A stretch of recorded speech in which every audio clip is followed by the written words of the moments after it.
Welcome to the Deep Dive. This is where we dig into a whole stack of sources, articles, research, you name it, and pull out the absolute must-know stuff for you. Yep. Today, we're jumping into something we've probably all thought about. Winning the lottery. That big daydream, right? Mm-hmm. What would you actually do? It sounds amazing. All freedom and possibilities. Yeah. But, well, the sources we looked at, they paint a much trickier picture. Sometimes even dangerous. That's exactly right. This deep dive, it's all about what happens right after you get that huge windfall, like hitting the jackpot. Yeah. Our goal here is basically to cut through all of the noise, figure out the really crucial steps, and give you a clear plan, a roadmap, if you will. Like a survival guide. Kinda, yeah. To protect that money, help it grow, and stop it from turning into, a total nightmare. And we've got a ton of info backing this up. We pulled from estate planning experts, Yeah. guides from big financial institutions, even places like Reddit. Oh, yeah, those Reddit threads are something else. Right. Real people talking about what sudden wealth actually feels like. It's pretty eye-opening. So let's get into it. Let's do it. Okay, so boom. You've won. Mind's racing, heart's pounding. You're thinking champagne, quitting your job. My usual fantasy. Exactly. But here's the first kicker from our sources. That pure joy, it often turns into something called sudden wealth syndrome. And this isn't just like feeling overwhelmed. It's a real stress disorder. People feel guilty, anxious, like their life's been taken over, not set free.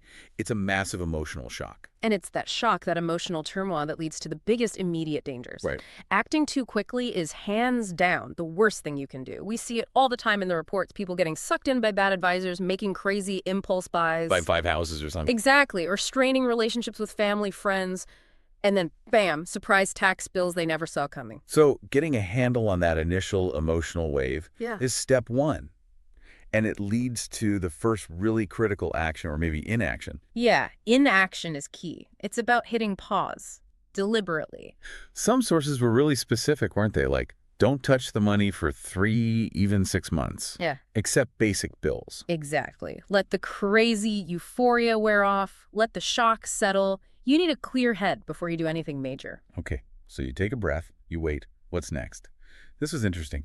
Privacy. Absolutely vital. Seems counterintuitive, maybe, but you have to protect your identity. Why is that so critical right away? Because news of a big win travels fast, and it attracts, well, everyone.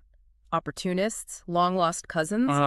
Plus, it seriously increases your risk. Think frivolous lawsuits, even threats to your safety. Suddenly, you're a target. And this is where it gets tricky state by state, right? The laws are all over the place. Totally. Like, North Carolina gives you 90 days of privacy for big prizes, maybe longer soon. But then Ohio lets you stay anonymous completely. But some states don't. Right. West Virginia, for example. Your name's going public. There's no hiding it. It's a real patchwork quilt of rules. So, given that mess, what's the best strategy? Our sources seem to agree on one thing. The trust. Claiming the prize through a trust, usually a blind trust. How does that work? Does it mean your name is totally secret? Well, not entirely from the government for tax purposes, obviously. Your legal name has to be involved there. Okay. But a well-drafted trust keeps your name off the press releases, off property deeds, out of public records. It creates that buffer. It sounds like you almost have to disappear. Some of the advice was pretty extreme. It can feel that way. Like new phone number, new email, wipe your social media, even create fake online profiles. Is that like standard advice now? For the really big wins, increasingly, yes. It sounds dramatic, I know. Yeah, it does. But think about it. People get tracked down through old Facebook posts, online breadcrumbs, criminals, old acquaintances with bad intentions. The idea is to become a digital ghost, at least for a while. It's self-preservation. Wow. Okay. Digital ghost. Got it. And one more thing about the ticket itself before we move on. This was crucial. Yes. Don't sign it. Not right away. Right. Protect it, like put it in a Ziploc bag or something safe. And talk to your lawyer first. They might tell you to sign it in the name of the trust you're setting up, or maybe an LLC. So anonymity starts from the absolute first step. You got it. Thinking ahead. Okay. Ticket secured, privacy plan in motion. Now the big one, lump sum or annuity. The million-dollar question. Or rather, the multi-million-dollar question. Yeah, right. And it's not just about the math, is it? It really shapes your whole future. Profoundly. We saw, like in North Carolina, most winners go for the lump sum. But that's not always the best choice for everyone. It depends on your age, how good you are with money, your long-term goals. What's the case for the annuity? It seems less popular sometimes. Well, the big plus is guaranteed income over a long period, usually 30 years. Like a paycheck. Exactly. And often those payments increase each year, maybe by 5%. So over the full term, you can actually end up with way more money overall, sometimes double the lump sum.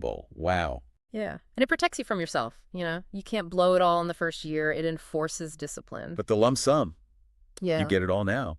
That's tempting. Hugely tempting. You have total control, potential to invest it and maybe beat the annuity returns. Right. But it takes incredible discipline, like iron self-control and good advice. And once you choose, that's it, right? No takebacks. Irreversible. You decide when you claim the prize, and that's final. Making that call without really crunching the numbers, especially the tax impact, is a huge gamble you can't undo. Can you give us an idea of the difference? A big jackpot. Sure. Let's say a $1.1 billion jackpot. The lump sum might be around $558 million before taxes. After federal taxes bite, maybe you net like $331 million. Still a lot. Oh, absolutely. But the annuity, over 30 years with those increases, even after federal taxes each year, you might clear closer to $690 million total. Oh, okay. That's a massive difference. Really makes you think. It absolutely should. Speaking of taxes, Yeah. let's unpack that because, oof, it's usually way worse than people imagine. That's an understatement. Lottery winnings are just taxed as ordinary income, federal and state. And big wins mean? Big wins mean you're instantly in the top federal tax bracket. Right now, that's 37%. But don't they withhold some when you win? They do. The IRS takes 24% right off the top for federal, but here's the trap. That's not the final bill. Exactly. It's just a down payment. Your actual tax rate is likely much higher, especially with that 37% bracket kicking in. Yeah. You could owe millions more come tax time. Millions. Ouch. Yeah. It catches so many winners off guard. And then there's state tax on top of that, unless you're lucky. Right. State income taxes vary a lot. Some are low, some over 8%. But yeah, 8 states, California, Florida, New Hampshire, South Dakota, Tennessee, Texas, Washington, Wyoming, they don't tax lottery winnings at all. Big advantage living there if you win. Huge. But say you're in North Carolina, like we mentioned, they have a flat 4.25% state tax. So let's put it together. Say you won, I don't know, $30 million, took the lump sum in North Carolina. What's left after Uncle Sam and the state take their cut? Well, after that 37% federal and the 4.25% state, you're probably looking at closer to $17, maybe $18 million take home. Wow. So that $30 million headline number is way off from reality. Way off. Which brings us to the absolute necessity of planning for taxes immediately. Meaning, set aside a big chunk for your final tax bill before you even think about spending. Work with a CPA, make estimated tax payments throughout the year. Don't get hit with penalties or audits. gotcha. The IRS website has info too, right? Yeah, irs.gov, Tax Topics DC 419. Good resource. Okay, so we've covered the shock, the privacy, the money choices, the taxes. But the thing that really jumped out at me from the research was the people. Who you surround yourself with. Oh, absolutely critical. Your dream team, as some call it. It's not just helpful, it's essential. It's your shield, your compass. So who's on this dream team? You need the core 3, ideally lined up before you claim the cash. First, a fiduciary financial planner. Fiduciary meaning they have to act in your best interest? Exactly. Look for a CFP board affiliation. Second, a certified public accountant, a CPA. And not just any CPA, one with experience handling sudden, large amounts of wealth. AICPA affiliation is a good sign. Okay. Planner, CPA. Who's third? An estate planning attorney. Someone who really knows the trust and tax laws in your specific state. A board-certified specialist is even better. So this team isn't just about investing the money. Not at all. They're protecting you from lawsuits, from scammers, from making dumb mistakes, but they also help you make sure the money aligns with what you actually value, your long-term plans. But finding these people, I mean, you've just won millions. How do you trust someone? That must be incredibly stressful. It is, and you have to do serious homework. Due diligence is paramount. Like what? Ask for recommendations. If you know other wealthy people you trust, then dig deep. Research their background, their education, their experience. What kind of wealth do they usually manage? How complex are their clients' situations? And references. Absolutely. Ask for them and call them. Talk to their existing clients. And check for problems too, right? Like disciplinary actions. It's definitely. Use public resources. State bar associations for lawyers, state boards of accountancy for CPAs, FINRA and the SEC websites for financial advisors. You can even check county court records for liens or judgments against them. Yep. You're essentially doing a background check. You have to. And when you interview them, what are the key questions? Ask them specifically how they help lottery winners. What's their track record with high net worth clients? What's their investment philosophy? How do they handle tax optimization? And crucially, how do they get paid? Fee structures, that's important. Very. Fee only. Fee-based. Oh, sure. Be really wary of high assets under management or AUM fees. Some sources we saw said anything over, like 0.4% on a $100 million portfolio is basically a ripoff. Wow. And I love this one tip we found about auditing your auditors. Ah, yes, the double-check strategy. Hire a different independent auditing firm every 6 months or so just to review what your main financial team is doing. Keeps everyone sharp. Prevents complacency, catches potential conflicts of interest. It's smart. Okay. Team assembled. Privacy shield up. Now, the really human part, relationships, and resisting the urge to just buy everything. Yeah, the emotional side gets really intense here. Because everyone comes out of the woodwork, right? Yeah. The handout phenomenon. Oh, massively. Friends, family you haven't seen in years, complete strangers, all suddenly needing help. It causes enormous emotional strain, and it can drain your money incredibly fast if you're not careful. So how do you handle that without becoming, Scrooge? Strategic giving. Don't just hand out cash impulsively. Figure out who you genuinely want to help, what causes matter to you, and then build that into your overall financial plan with your team. And use the trust again. Exactly. The trust can be the bad guy. Requests go to the trust, managed by your advisors. They can say no based on the plan, taking the pressure off you directly. Smart. Okay, what about the spending? The mansions, the jets, the fantasy stuff? The fantasy stuff often turns into a financial nightmare. The sources were really clear on this. Those big-ticket items come with massive ongoing costs. Maintenance, insurance, property taxes, staff. It adds up incredibly quickly and can bleed you dry. Plus, luxury real estate. Not always a great investment, can be hard to sell. So practicality first. What are the smart first moves for spending?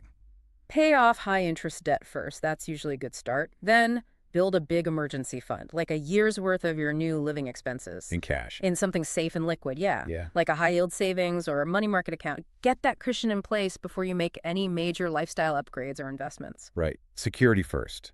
Okay, let's shift to the long view. Keeping the wealth, building a legacy. This is where you ask that big question. What do I need this money to do for the next 50 years? And the answer should be?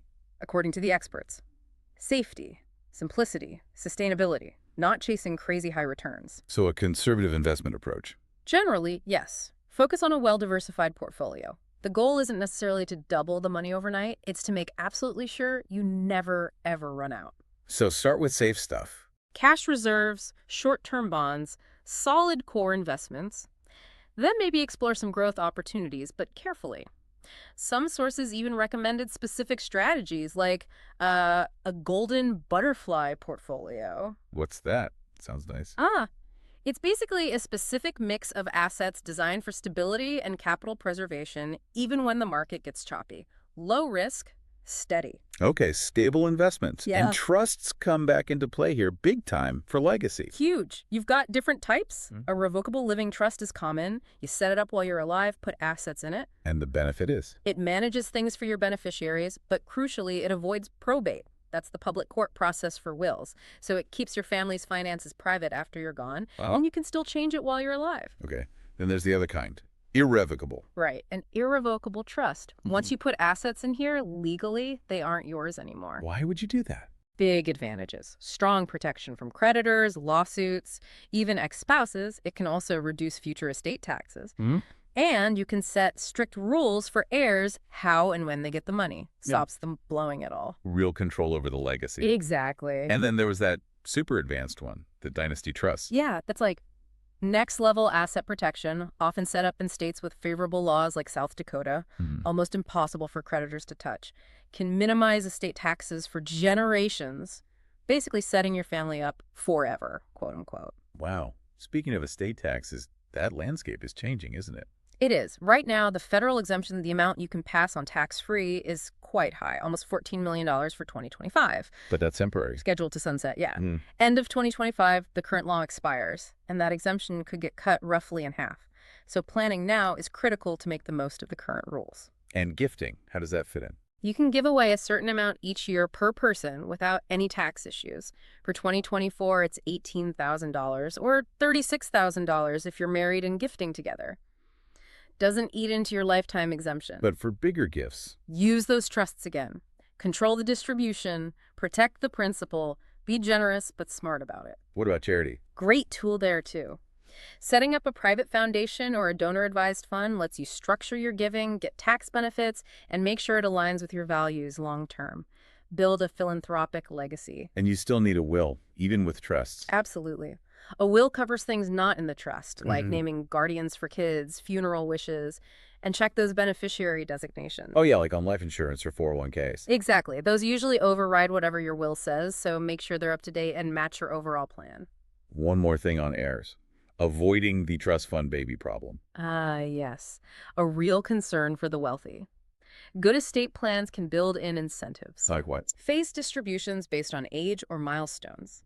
Tying access to money to things like graduating college, holding a job, maybe even taking financial literacy courses. It encourages responsibility, not just entitlement. Makes sense. Promote growth, not complacency. Yeah. And lastly, just general asset protection. Layer it up. Beyond trusts, get large umbrella liability insurance policies. Use life insurance strategically for liquidity to pay estate taxes. Set up LLCs or holding companies for things like rental properties or businesses. More layers of protection, more privacy. Okay, we've covered a lot of planning, but we have to end with the warnings because the stats are pretty grim. They are sobering. That National Endowment for Financial Education number, 70% of lottery winners go broke within just a few years. 70%. That's unbelievable. It shows how hard this really is, and the risks go beyond bankruptcy. The stats on personal safety are terrifying. Like what? Big jackpot winners are way more likely, like 20 times more likely to be victims of homicide, overdose, kidnapping. 20 times. Yeah. And the risk of being killed by a family member, it's reportedly 120 times higher. Oh my God.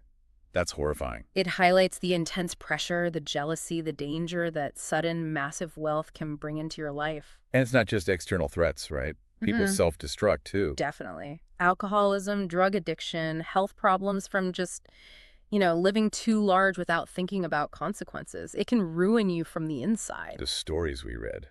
Yeah. Just tragic. Yeah, cases like Gerald Muswagon. Won $10 million, blew through it, ended up taking his own life. Or E.B. Roncaioli, whose husband poisoned her after she secretly gave away millions. These aren't just cautionary tales. They are stark warnings about needing a plan, support, and serious discipline. So winning the lottery. Yeah. It really is life-altering, but maybe not always in the way people dream. It's profound, absolutely.